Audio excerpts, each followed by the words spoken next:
Hello and welcome to the Context Needed podcast. My name's Kyle. I'm joined with Trashy Man dealing with waifu withdrawal symptoms, Ryan. Hey, hello everybody.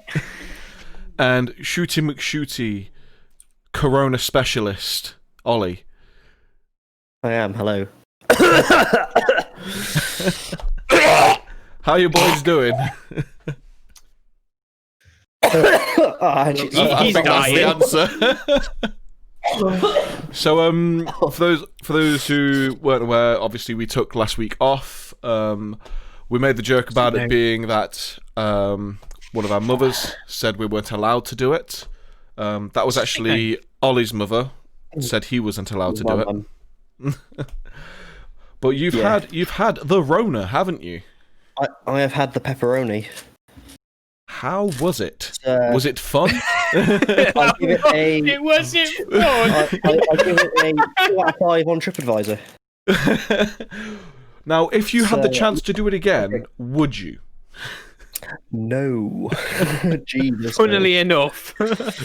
I currently have no sense of smell or taste. I wish I had something in here that I could demonstrate that with to prove it, but I can't. I can't really prove it. You but Just get a Nintendo Switch cartridge. Though, can you? Yeah, but it's coming back slowly. Like I'm just about being able to sort of smell things again. But I'm now at the weird point where I've kind of got my sense of taste and smell, but it's all weird. So I've got this constant taste of almost like soap in my mouth. It's horrible. So everything that I like now tastes horrible, which is great. All my favourite food has just been ruined. Dick ruined. Vagina I've lost. ruined. I know, yeah. Kitty ruined. Champions, it's gone. Breakfast of Champions, dick and vagine. Yeah. But so yeah, no sense of taste or smell at the moment, which sucks. And as a result, I've had no appetite, so I've lost quite a lot of weight. I think I've lost 2 kilos in the past 2 weeks. That sounds like the new fad diet. Oh yeah. Hey, have you tried the Rona diet? You've been misreading the news all wrong. It's not an infection. It's just a diet. I take 2 weeks away from society. But no, it sucks, especially for me because I got it because my dad had his rallying accident. Yeah. So Hospital. Whilst he was away, I thought I might have had COVID, I don't know, but I did a test, it came back negative. The next day, my dad... Let me think, I'm just trying to think of the order. Yes, the next day Dad got back and he'd been in hospital in Bristol. He got home and then he had a call saying the guy that was next to him tested positive for COVID, and also there was this huge thing in the news the next day. Apparently loads of the medical staff there had just been ignoring lockdown, had this massive party where they all got together, so they probably all spread it around themselves. Fucking hell. Fucking Bristolians. You bastards. We had to get Dad tested. So obviously we had to isolate again, so I'd been in isolation for a week already at that point. And then he tested positive. And then Danny and my mum tested positive as well. And then I started showing the symptoms again. So it's just well, fuck. So Plenty of time to play video games. Mate, that's all I've been doing. Because I can't do anything else. Literally, I've just been sat here working from home, and I'm just watching you War Thunder. Then you jump onto something else. I'm like, this guy's just living the fucking dream here. Yeah, I'm sat here having to deal with Janet's broken computer. That's it. That's why it's a 2 out of 5 on Tripadvisor and not a 1, because it does have one small caveat where you get to play a lot of video games, so it's not bad. But the symptoms aren't nice. I'm incredibly tired. Everything hurt. It did anyway. It's not too bad now. I'm definitely on the tail end of it. All my joints were hurting like fuck. My lungs hurt. My throat hurt. All my glands hurt, my junk hurt, which apparently is a really common thing with it because the protein it attacks in your lungs and your heart is also present around your. So you couldn't even even wank to have that small section of relief because it hurt too much. Jesus, straight up. This is torture. Boris didn't even tell us about this. If I knew that my dick was going to be hurting when I got it, I'd have never thought I might have had it. If my dick wasn't hurting, I'm like, oh, it's fine. My dick's not hurting. Happen, by the way, but it can happen, obviously, because it's a gland and everything, and also, it's that protein that COVID specifically targets and breaks down is also down there. So that'll be a breaking article. That'll be a breaking article on COVID makes what is it called? Metro. COVID attacks penises. Several men penises drop off after having COVID. Are you worried about pregnancy rates after COVID? You should be. I had COVID for a week and then my dick just dropped off. That's it. So my boys are swimming with no tails now. I mean, they might be. I don't know. I have swimming backwards. Yeah, that's it. Just in circles, mate. That's it. I don't come anymore. It sucks in instead.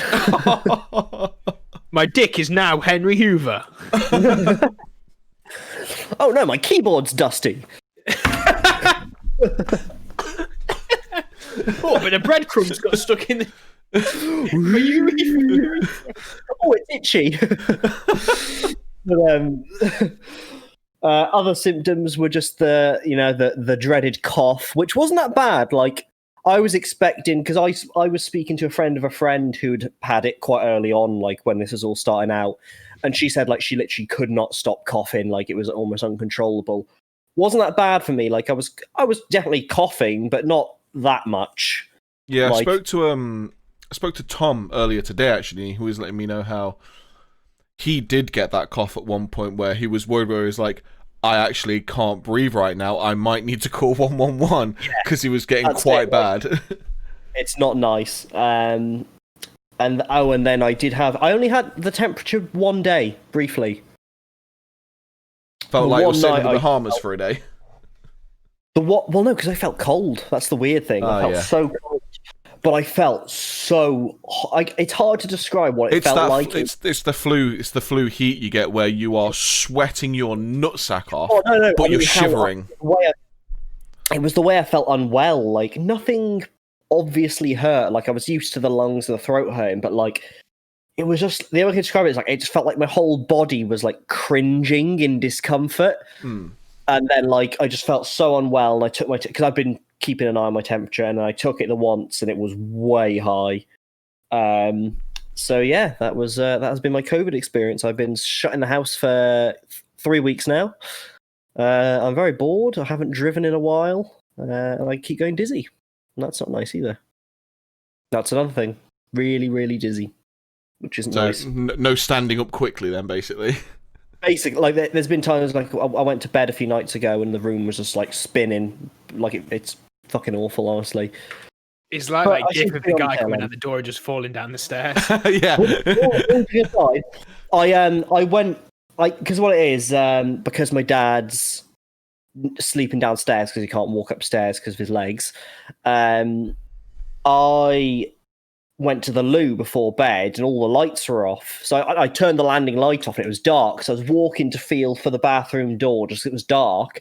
And I almost fell backwards, because it just my balance was so fucky. I was walking and then I started it was almost like that gif. I was like, oh, and I started falling backwards. It was, it's horrible. But it seems to be passing a bit. But I suspect because I think I've already had it once, they do say that the second infection's worse. Yeah, they say you can get it. You can get it twice quite easily. It's not something that your body gets an immunity to, apparently. And I went dizzy last time as well, and driving was difficult for a while afterwards because it just made it was motion sickness when I'm driving. Yeah, and I think that's going to happen again. I feel the same way. I think I'm allowed out on Tuesday, so I'll see how I do, I guess, but it's gonna suck. You're gonna take 2 steps outside, do this. Nah, fuck this. I'm going back in. You're gonna take 2 steps outside, look around, open your phone, realize we're still in the situation where you're like, yeah, fuck this. Going back on War Thunder. Isn't this lockdown meant to finish? Or they think it's only meant to be till December, isn't it? December This one? 2nd. Yeah, it's second. I've already called it like so many times. Like, what's going to happen is December 2nd is going to come. They're going to put in that tiered system so that people can go out and do what they want again. Everyone's going to fucking ignore it. Everyone's going to go around everyone else's house. Everyone's going to ignore it like Christmas. they're ignoring the current lockdown anyway. Even if they Everyone's kept the gonna go to the lockdown in, everyone will ignore this lockdown and just go to everyone else's house on Christmas anyway, because it's Christmas. And then soon after, in January, they'll do another lockdown because the cases have gone through the roof again or something. At this point, it's basically just a waiting case of just locking down when you can and like holding back the amount of cases you're going to get. And then when we start getting this vaccine in, hoping that like cools it down, and then as we slowly push that out, it'll basically go back to a form of normal. But I don't want the vaccine. They're going to put a tracker in me. I will actually come and jizz in your mouth. Don't get my hopes up. Who sits there and tells me they're going to put a tracking chip in me, you dozy cunt. You're on Facebook all day. They're the dozy twats who are sat there commenting on shit. Like fucking Bojo puts up his video and he's like just saying like, oh, I've caught I've caught COVID, and what I'm doing is I'm following the rules, and I am self-isolating. And what we're gonna do is we're gonna punch this. He's talking about we've got two big boxing gloves, the NHS and the vaccine. We're going to fucking kick the shit out of COVID. We're gonna fucking give a 1-2, fuck off, ding dong. And then this fucker's just commenting in there. The type of fuckers will be going, "Oh, this vaccine's got a tracker in it." They're the type of people who will be fucking sitting there commenting on these things like, "Tell us when you're gonna get Brexit done." It's just like, shut up. Kind of dealing with something else at the minute, guys. It's not like there's a pandemic right now. I always find it funny when you see the EU. You always see those people where it's like, oh, I'm not doing the vaccine because they're going to put a tracker in me. They always remind me of the kind of people where, like, I will always hear this, especially in, like, UFC stuff, where, like, someone taps to a submission, like a neck crank or something, which sometimes some of these submissions, they don't look like you're in too bad of a position, but when you've actually felt them, it's like you feel like you are going to die. They're the bloke who's and like, the bloke's like, I wouldn't have tapped to that, and he just sat there with fucking a beer on his belly. Yeah, basically. The thing is, though, the people who are like, oh, they're going to be tracking me. The type of people who go on and then put when they're going on holiday. Like, if they're on holiday, they'll be like, I'm in Tenerife now, and it's like they've got 1,000 friends. I'm like, bro, you've got 1,000 friends. You're telling them there's your fucking tracking and nobody's in your house. Your house is getting nicked. It's everyone's phone now can do geolocation for their photos, so that way then when they take it, it will also mark down where you took it, which is like, okay, well that's one thing I instantly turn off because I don't want that shit on my phone. But it's also like, if you have that on and then you post a photo to Facebook or Twitter, it automatically says where you are. And I remember I used to say to Becky, like, so many times, like, I'm fine if you go out with your family and you want to post that you've gone to Frankie and Benny's or TGI Fridays or wherever with your family. If I'm with you, I don't want you to geotag the post about where we've gone. I don't like having my location put out into the fucking internet for everyone to see at all times. I understand that if people want to get my location, they can if they try. I don't want to give them a fucking give me and just go, oh, here you go, there it is. I don't like that. Yeah, I mean, it's like those people and they're like, oh, look at us on this cruise. It's like, oh, thanks, Janet. I see you're on a cruise right now. Just remind me of your address. Yeah. Where do you live again?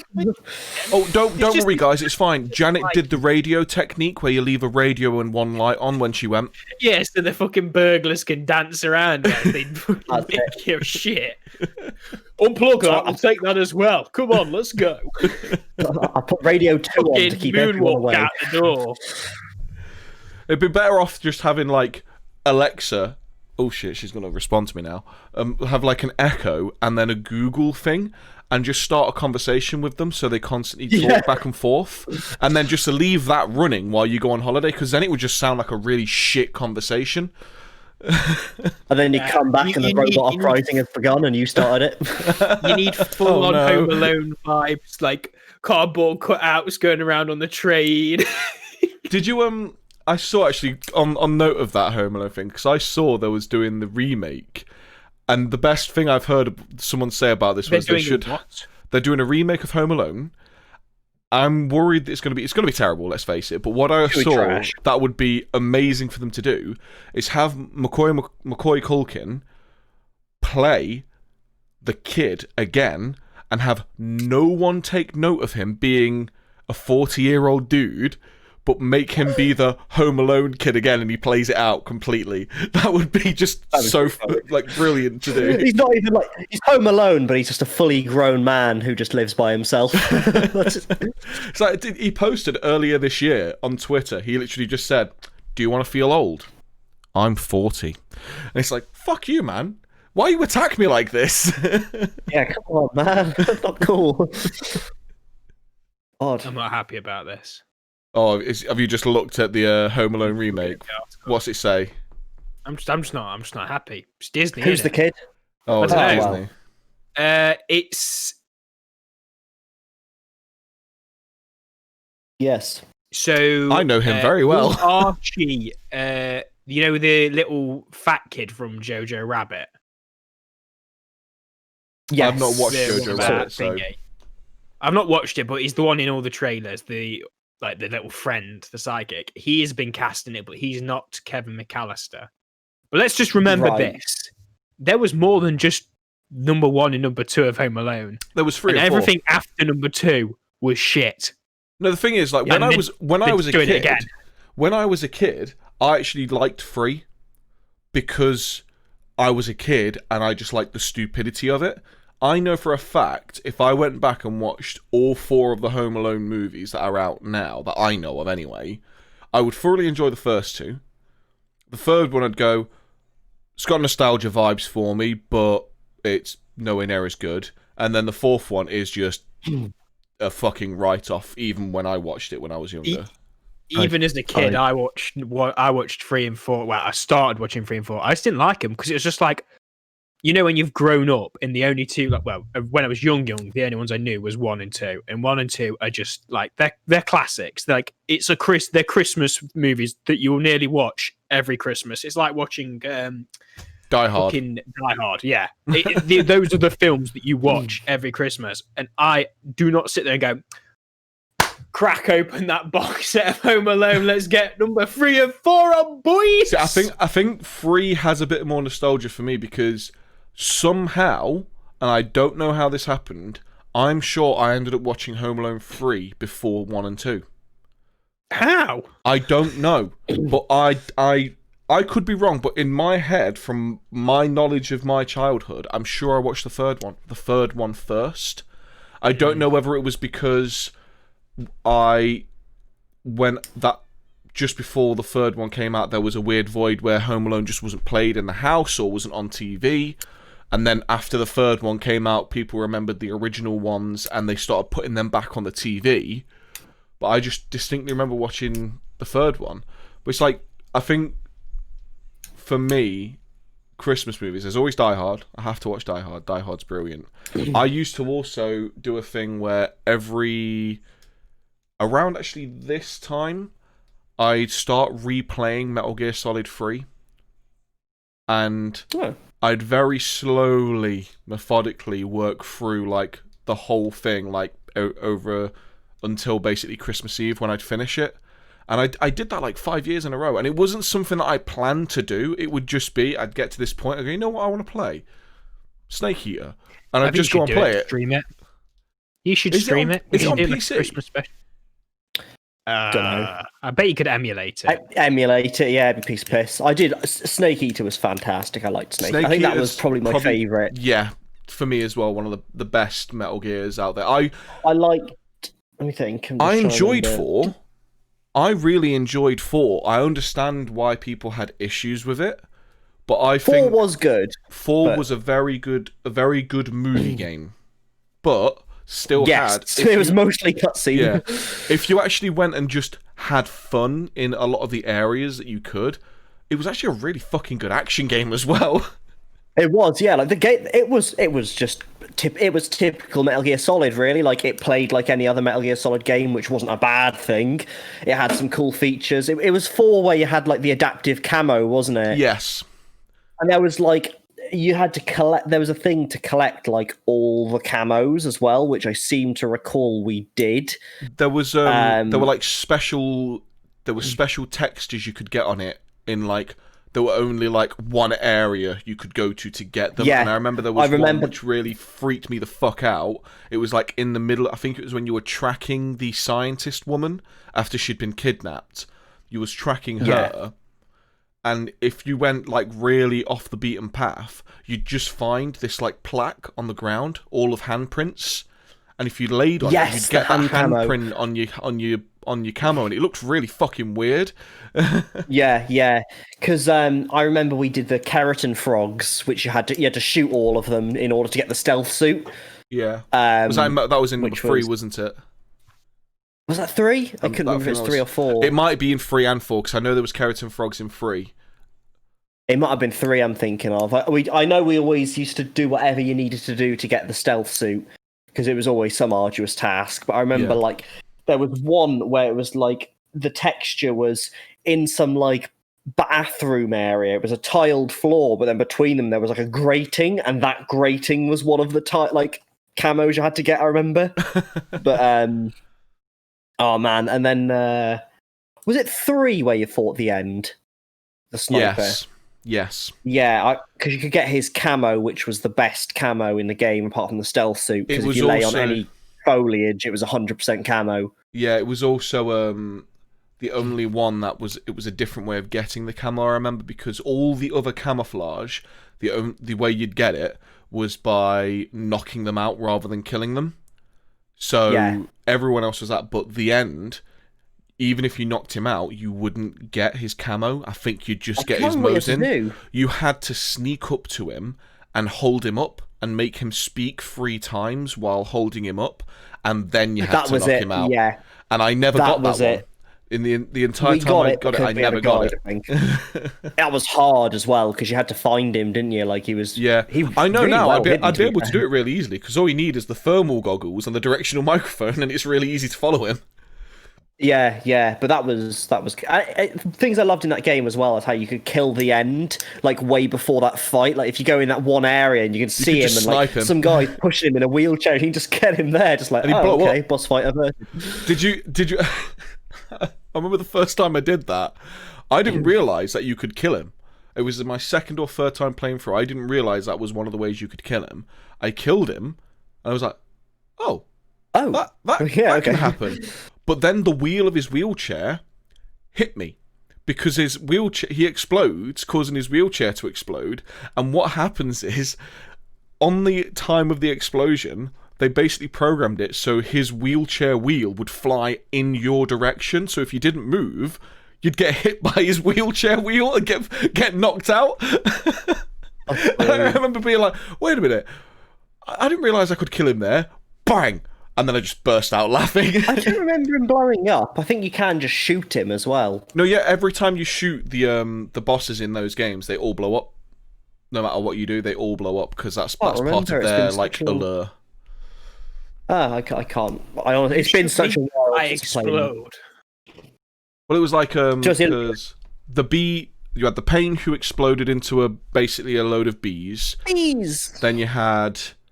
There was the fear. The sorrow. The fear would explode with his poison arrows. You had the fury that did a fiery explosion. The sorrow was the one that didn't explode. You actually fight. Yeah, because you don't actually fight him, do you? You just encounter him. Yeah, I like how if you don't kill anyone, there's nothing on his encounter, which is quite funny. You're just stumbling up this river, and there's just like there is one. I remember doing something in that game just because I was wondering if it would do anything, and it shook me the fuck up. So you obviously have the vultures in the mountains. So what you can do is you can kill a guy, and a vulture will eat him.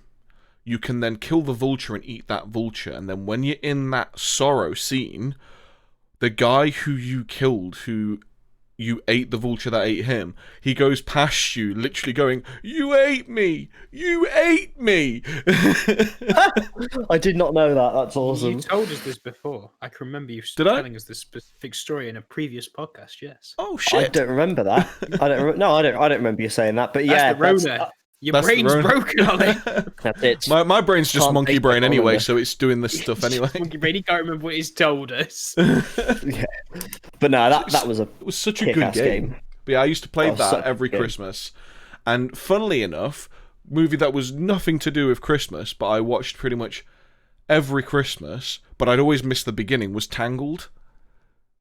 Because it was all Oh yeah. it was always on. I like It was Tangled. always on like on ITV or something, and it would I'd always come downstairs like 15 minutes into the movie, and then I'd just sit there having like whatever I was eating, and then I'd just end up sitting and watching the entire rest of the movie. See, I Tangled's watched really good. it a couple of Christmases ago. I was like, that was actually quite a good film. It's a good movie. because like It's alright. I finally caved and bought a subscription to Disney Plus so I can watch The Mandalorian on my TV without fuffing around. But as a result, obviously all the Pixar's on there. So I was just flicking through, and the other day, got nothing to do. I was like, I'm just gonna watch Tangled again. Just like, I like that film. It's a good film. It's I quite don't- funny. When I went on holiday and I was at my mate's the night before we left, we watched Lilo and Stitch.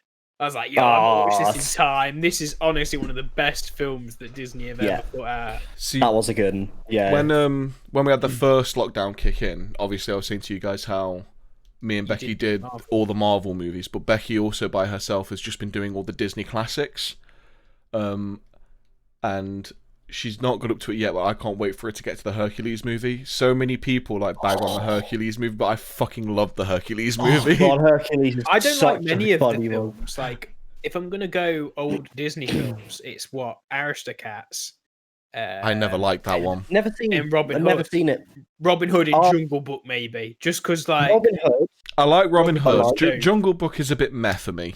Watch Jungle Book, believe it or not. I've probably seen it as a kid, but I can't really remember it. Yeah. Robin Hood and Um, Aristocats are definitely my top two.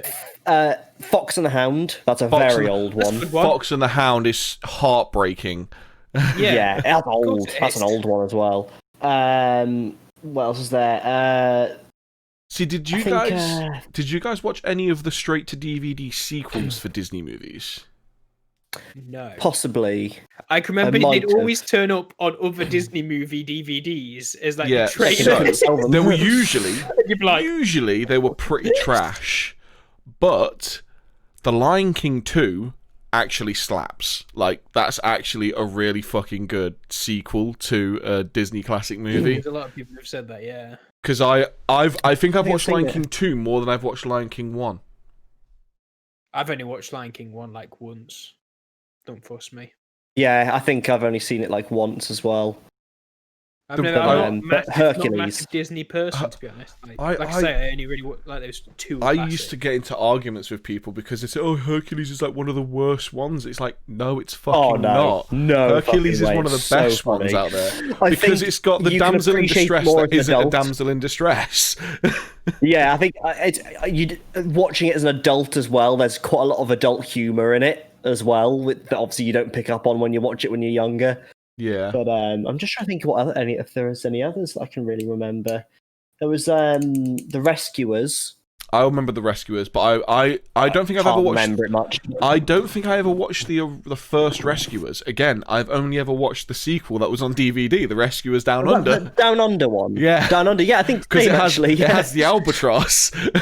Yeah, I think same now. I think about it. I think I've only seen the second as well. never watched The Rescuers.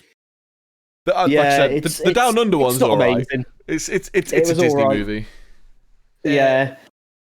Other But- films, like let's talk. You were saying like films you watch at Christmas. What other films do you watch at Christmas? I mean, Italian. I don't really watch films at Christmas, in all It's- honesty. Like, I've not got any like ritual ones anyway. Like, I know a lot of people say Die Hard, but I'm not that. Well, I'm not that much of a Die Hard fan, and also I don't watch it at Christmas. So like, I don't find that I'm like it's much of a ritual. I think it's just the fact that they're the ones that are always on TV. Like they always do all the Harry Potter films on ITV. Oh, like, I fucking hate that so much. I know. They're not good movies. Yeah, it's because they're not don't good. I've like Harry rewatched them all recently, and they are shit. Even when I was a kid, like when I was actually kind of into Harry Potter, I don't think they're good movies. I don't think that's just your choice on it, though, isn't it? Like, I mean, I enjoy them. I think they're good for what they are. I rewatched them all a month or two ago. Better, even though Rowling's a twat. And I think the thing is, like, when I'm looking at them, I'm looking at them as a person who hasn't read the books, so I'm not looking at them as like an adaptation. So I'm not saying they're bad because they're a bad adaptation. I'm saying I don't think they're good movies. There's plot holes and everything. There's so many just massive gaping holes in logic in them. There's weird shit with the way the characters work. It's magic. There's really bad cinematography in a lot of scenes as well. Like really, really piss poor cinematography at times. But I think the one gripe that always stood out for me with those movies was I think it was Dobby. You see him in one movie. He's an integral character for that one movie. He fucks off for like 2 movies. You don't see him. He comes back. 10 minutes later, Dobby fucking dies. And they make out this. Yeah. They do this massive fucking sad, soppy moment. And I'm there like, I don't care. I just don't care. You don't see him for like the whole trilogy. The whole series until the end, but in the books you see. I know in the books he is. Yeah. Problem. If you've read the books, it's down to like adaptation being piss poor. Yeah, because if you've read the book, Dobby is a key character, like all the way through. But that's not just an adaptation issue. That's a movie issue as well. Because the thing is. If you have a character like that who you're wanting to have an impact in their death scene, you have to make the people care. And it's the same in games. It's the same in games. That's the thing, though, as well, though. Like, that's just you. There's a lot of people who've just watched the films who I know, and they are very attached to Dobby as a character. I think it's just down to your personal, like, how you attach yourself to characters. But no, there's not people who will attach a lot faster. But that's the issue, though. You have to do it based off of the majority when it comes to attachment for characters. It's the same with games, it's the same with books, it's the same with comics. If you have a character that's like, they've got a big point here and then you see fuck all of them, and then you come back to them and they die as soon as you come back to them, the attachment you built with them at that first point, yes, there is still attachment there, but you have not helped us regain that attachment over that period. It's the same with The Last of Us 2. I had the same issue with that one, even though I did enjoy the game. I know you guys haven't played those games, but that happens in that game, and it made what should have been a massive heavy-hitting moment not hit anywhere near as much as it should have done, unlike the first Last of Us, where the entire beginning of the game, you play as a girl child. You walk around the house, you give your dad a present, and then all of a sudden you wake up in the night, there's shit going off, and you get picked up by Joel, who's your dad, put in a car, and then eventually the car crashes. Then as Joel, you have to carry her to safety. And then after all this moment of playing as her and carrying her and trying to rescue her, she fucking dies. She did. And that's in like maybe 30 minutes. But because of the way they built that attachment, holy fucking shit does that moment hit hard. And there's so many other stories and things where they try and replicate shit like that, but they don't build the attachment well enough. And that was the issue I had with Dobby. You brought him back, he's now dead, everyone's crying, they've made this big song and dance about it, and I'm there like, I don't fucking care. I think another thing that got me the films that I noticed more, because I rewatched them like a month ago because we had them all recorded on Sky, and there were too many times where they kind of relied on, oh well, it's just because magic. Like, considering how, okay, yeah, I get that you can pull, given the nature of there being magic, you can pull that card, but there were like they pulled it a few too many times. I found like. How does that work? Oh, it's magic. in the end, it's a kids. It's really aimed at kids. Like, Yeah. that's The what later kid- films kids- definitely aren't though. No, I mean, it's that's the kids to only young real teens, reason. isn't it? That's the only real reason it's a biggie for me is because I was as a child. That was No, my I was a entire kid when it- childhood, was that Yeah. is it was being I released. think- I was about this. I was just a little bit younger than what they were, so it's like, you know, Yeah, I Yeah. think I think guys, it's because obviously mainly a you guys are a nostalgia bit thing. younger than me. What year was the first movie? Let me have a look. it was 99, I was in primary school when the No, first it one was came out. 2001. 2001. Yeah, Yeah, 'cause it was suddenly I was 7. Yeah, they started filming in like 99 or Yeah. 2000. So I was about 10 years 5 old. then.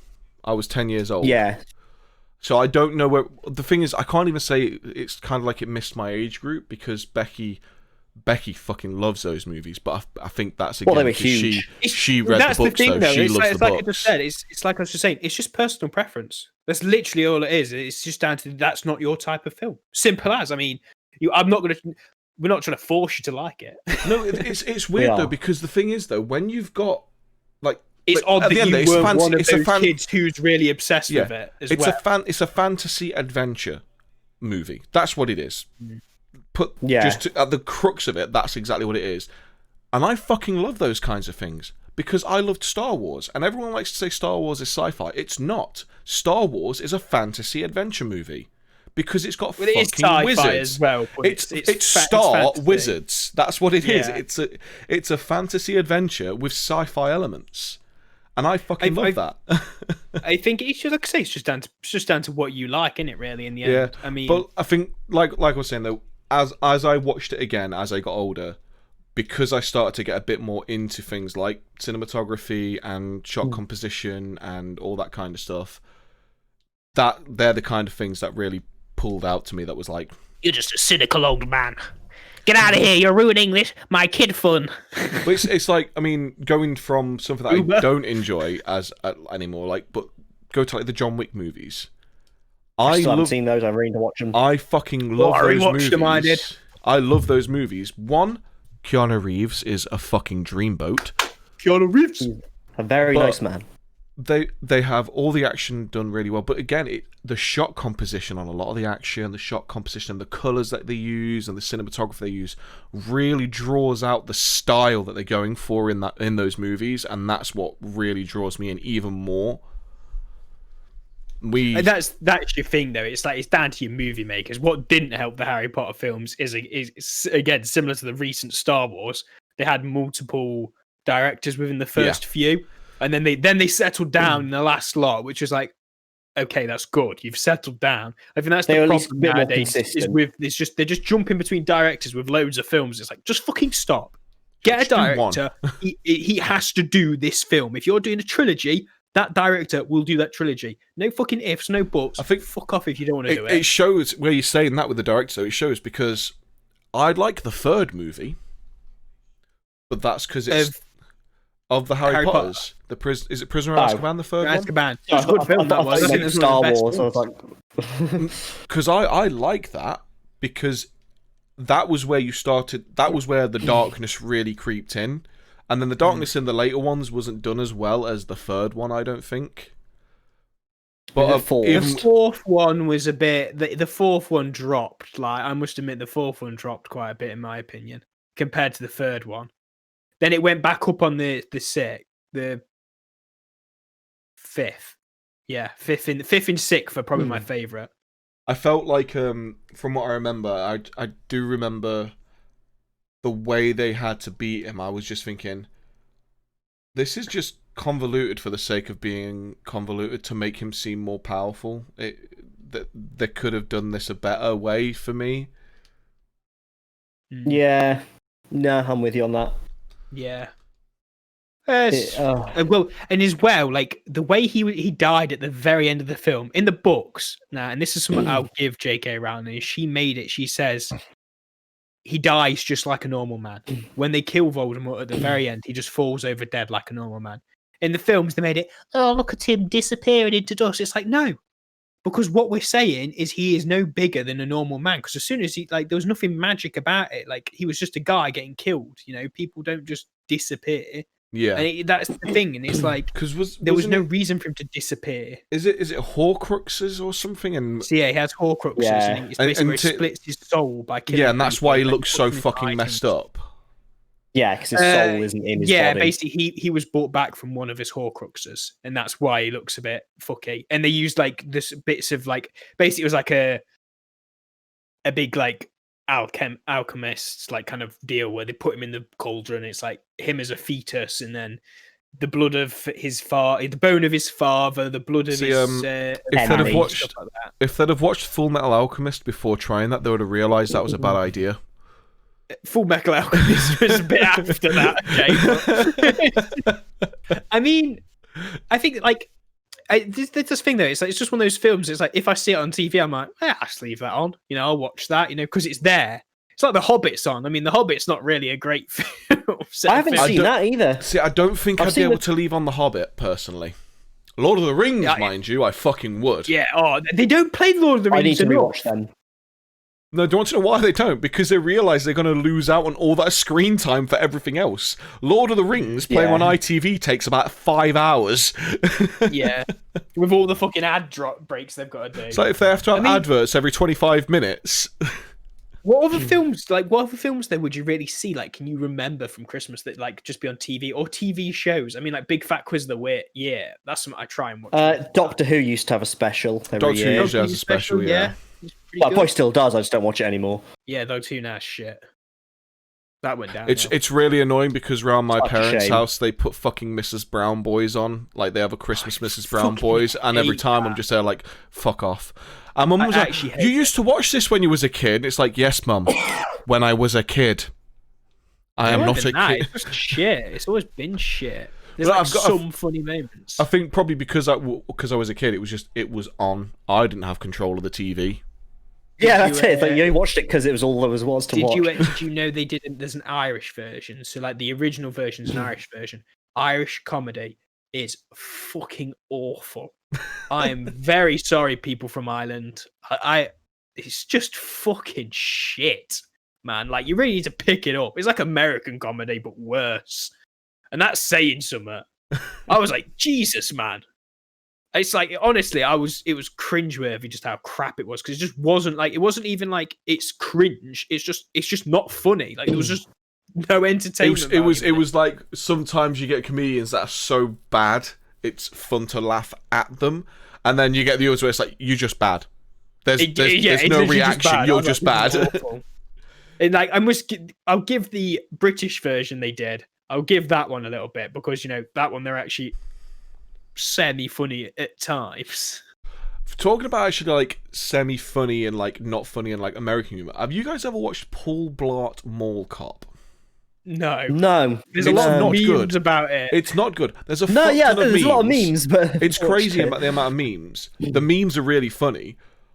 I didn't really care for the movie. I watched it because it had I think his name's Mike Vallely. He was a skateboarder who did like hockey and he used to get into a load of fights and shit on YouTube. I remember him, yeah. But as I was watching it, I remember thinking like, this Paul Blart guy just looks a mess. Like years later, I find out the guy who plays this overweight mall cop is actually a massive MMA fan and actually went and did actual mixed martial arts fights, and there's videos of him looking like a little chubby mall cop in a fucking cage. That's amazing. Yo. Wait, isn't the guy Paul Blart? It's like there's literally like I remember there's one picture that always pops up of him like this. Like proper like ready to fucking go. Kevin James, he's in like all the fucking Adam Sandler films as well though. Yeah. Because he's like one of their sidekicks, and it's just like everyone shits on Adam Sandler films, but give him Adam Sandler's right. Older movies. I used to fucking watch Little Nicky so much because Little Nicky was fucking amazing. What's that? Is it 21st First Dates or whatever it is, or the First Dates one? That was actually just 50 First Dates. 50 First Dates. That was actually just a good quality film, and it was like, yo, that's good. See, I like. It always bothered me because Adam Sandler's a really fucking good actor. Like when you actually go and watch some of his more serious roles, he's really good.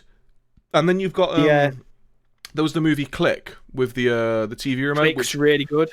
it was a shit premise at first, and it was just a generic kind of comedy at first. But then, like, the further the movie goes, it gets more and more and more serious with like relationships in life and stuff. And Adam Sandler's acting in the end of some of those moments is like really fucking good.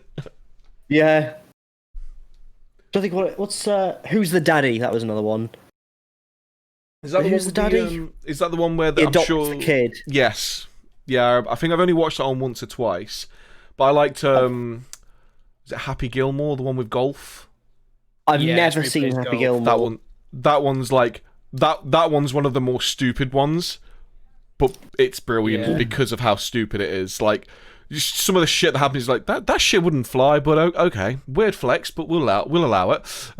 Yeah, I've never seen Happy Gilmore. There's, because I know it's a big one. What's his other one? The one where he does the scene where he's like, "Today, Junior."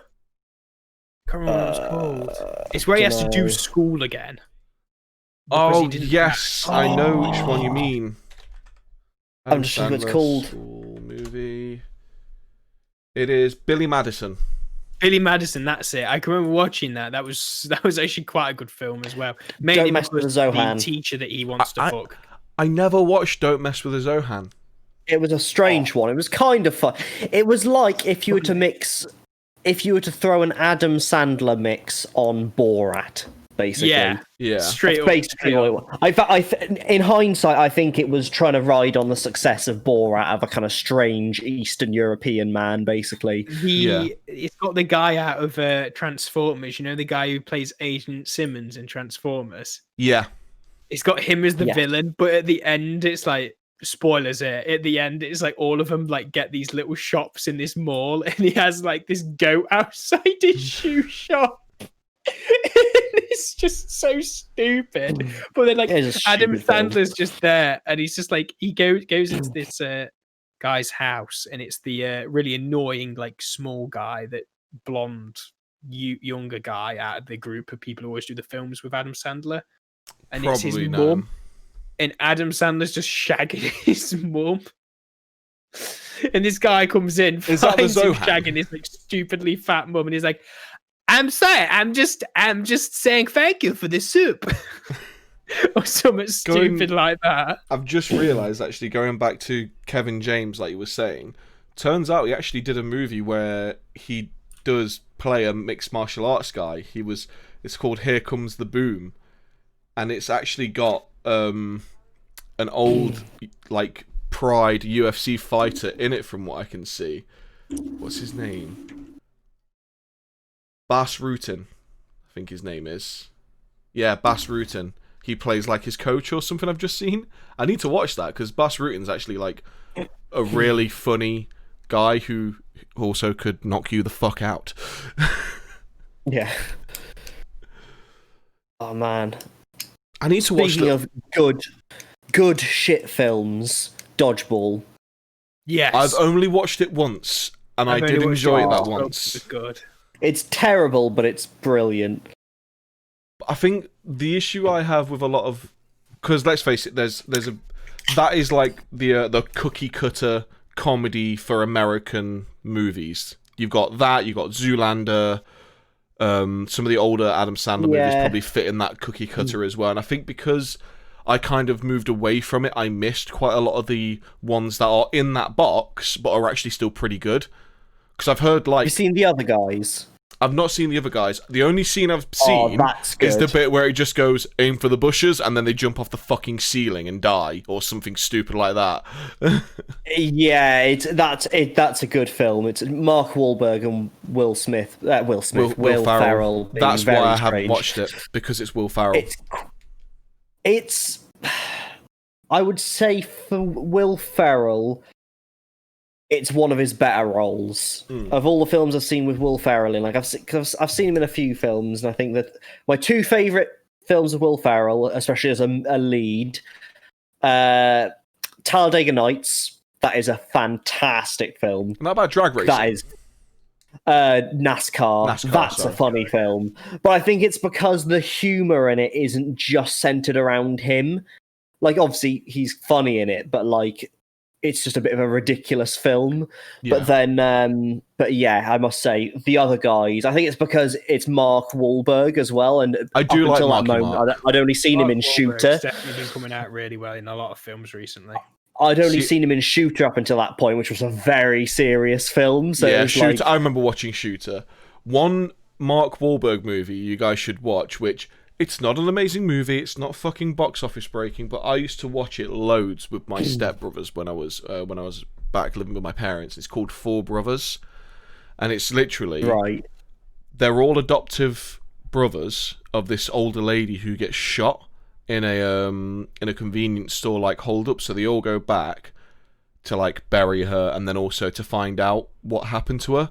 And it's basically think like your generic American. There's gangs involved. There's a gang conspiracy. These are the hard nuts of the rough area kind of thing. But Marky Mark basically plays like the kind of the lead brother of them all.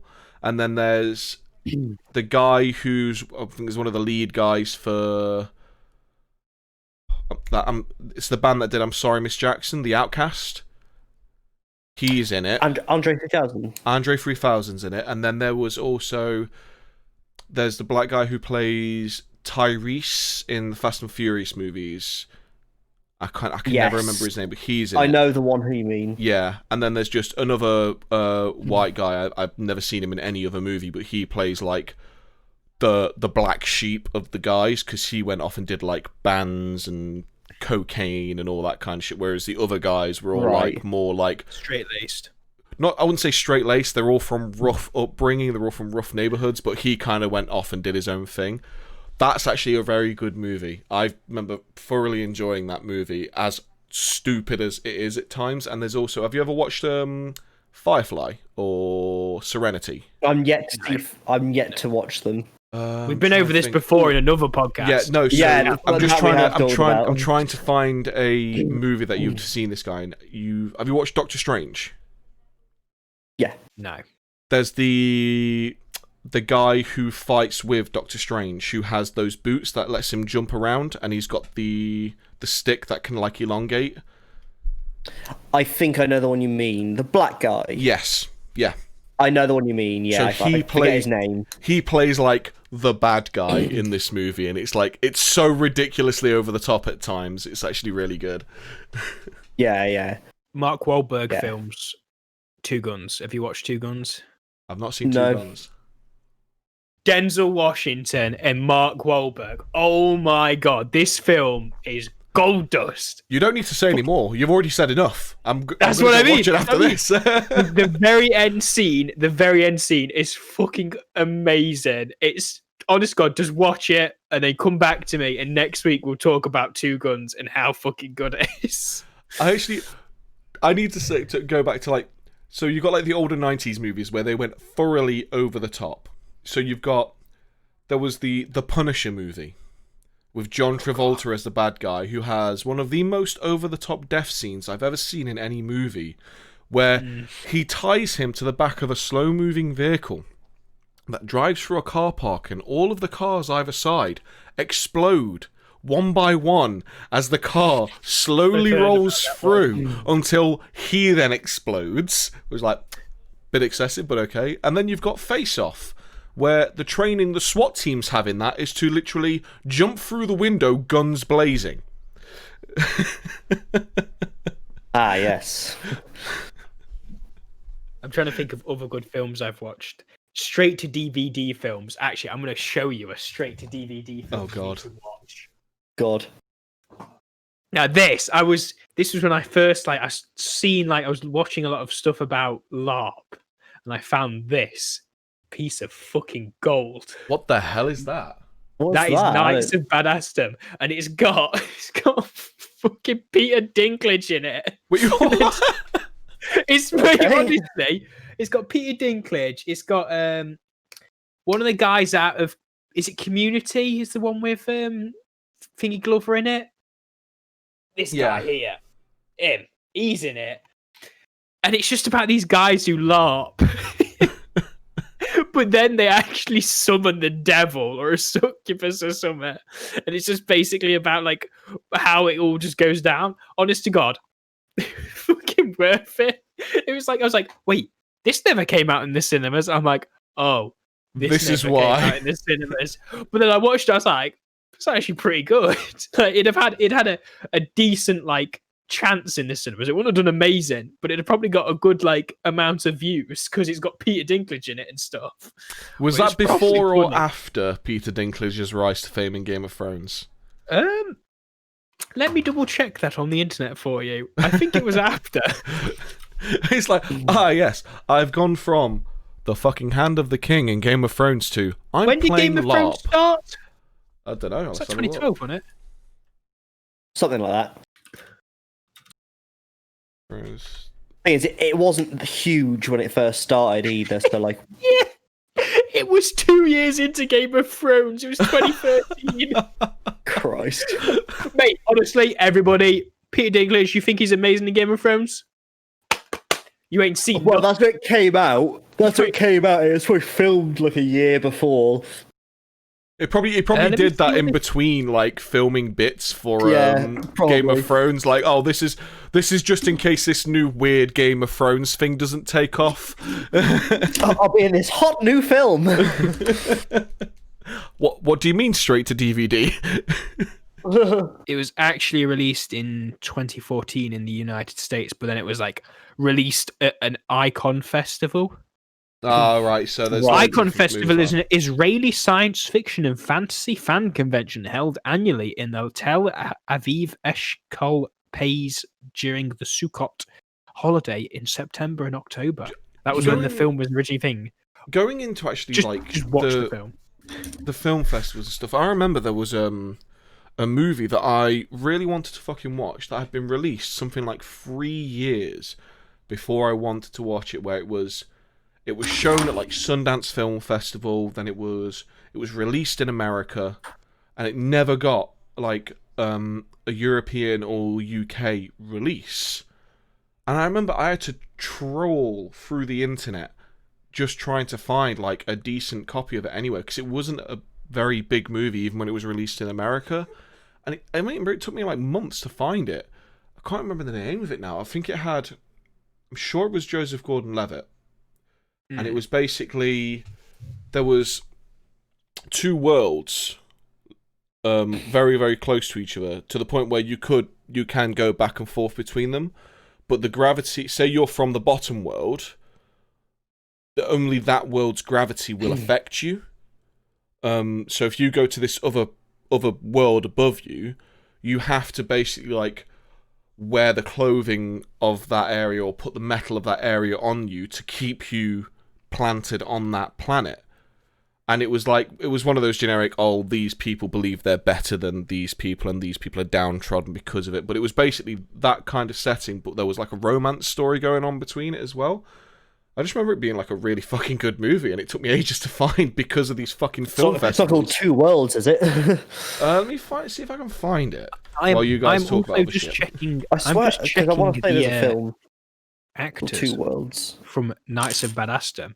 It has Summer Glau, who was in Serenity. Yeah, Summer Glau's fucking great. Yeah.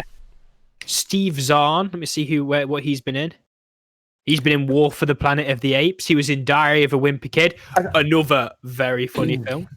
I'll tell you a film that has a lot of big names. Some of them, like, they weren't big names at the time, but there's loads of really big actors in it, and that's the Black Hawk Down film.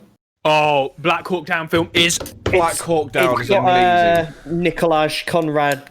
Is it Nicholas Conrad Costa, the guy that played Jaime Lannister? Yeah, they've got... Orlando Bloom. They've got the guy that plays... They've got Ty Burrell, who's Phil Dunphy from Modern Family. He's on it. Ewan McGregor. They've got Ewan McGregor's in it. So many big names in it. Tom Sizemore, who was in like every war film ever, because he was in Saving Private Ryan and like a gazillion other war films. Oh, that was such a good film. I need to rewatch Saving Private Ryan. Saving Private Ryan's amazing. William I can't Edward find the name of this Fichtner, movie at all.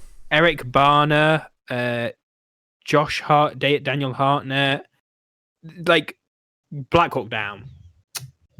Good film. Good film. Isn't Ewan McGregor in that as Good well? game. Yeah, I just said Ewan McGregor's in it. Oh, sorry, I didn't hear you say that. Yeah, Ewan McGregor's in it. There's Honest to a God, load I've of got it good on actors I'm in going to it. get that on Blu-ray. I need to get that on Blu-ray because I've only got it on DVD. I genuinely, I really want to get the PlayStation 5 at some point, just because that way then I'll actually have a 4K Blu-ray player, so I can actually start watching 4K Blu-rays, and I'll straight away get Black Hawk Down or Saving Private Ryan on 4K, just be like, this is giving me PTSD watching this. Saving Private Ryan, another just that opening really scene on D-Day is traumatic. And I just remember there's one bit that always sticks in my head where there's the guy just walking around missing an arm. Yeah, and he's like, and he picks up picks up his arm and then walks over to the medic like he can put it back on. Really well done war film. Absolutely phenomenal that one is. Steven Spielberg for me can miss the mark on so many things at times, but he didn't. When he did that was just like the perfect war film.